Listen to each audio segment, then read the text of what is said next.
Jane loves jelly. Her mother has promised to make her some this afternoon.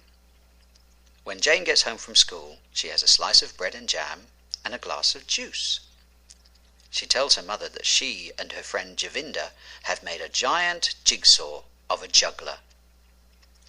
Then her mother shows Jane the jelly she has made. "Wow!" says Jane.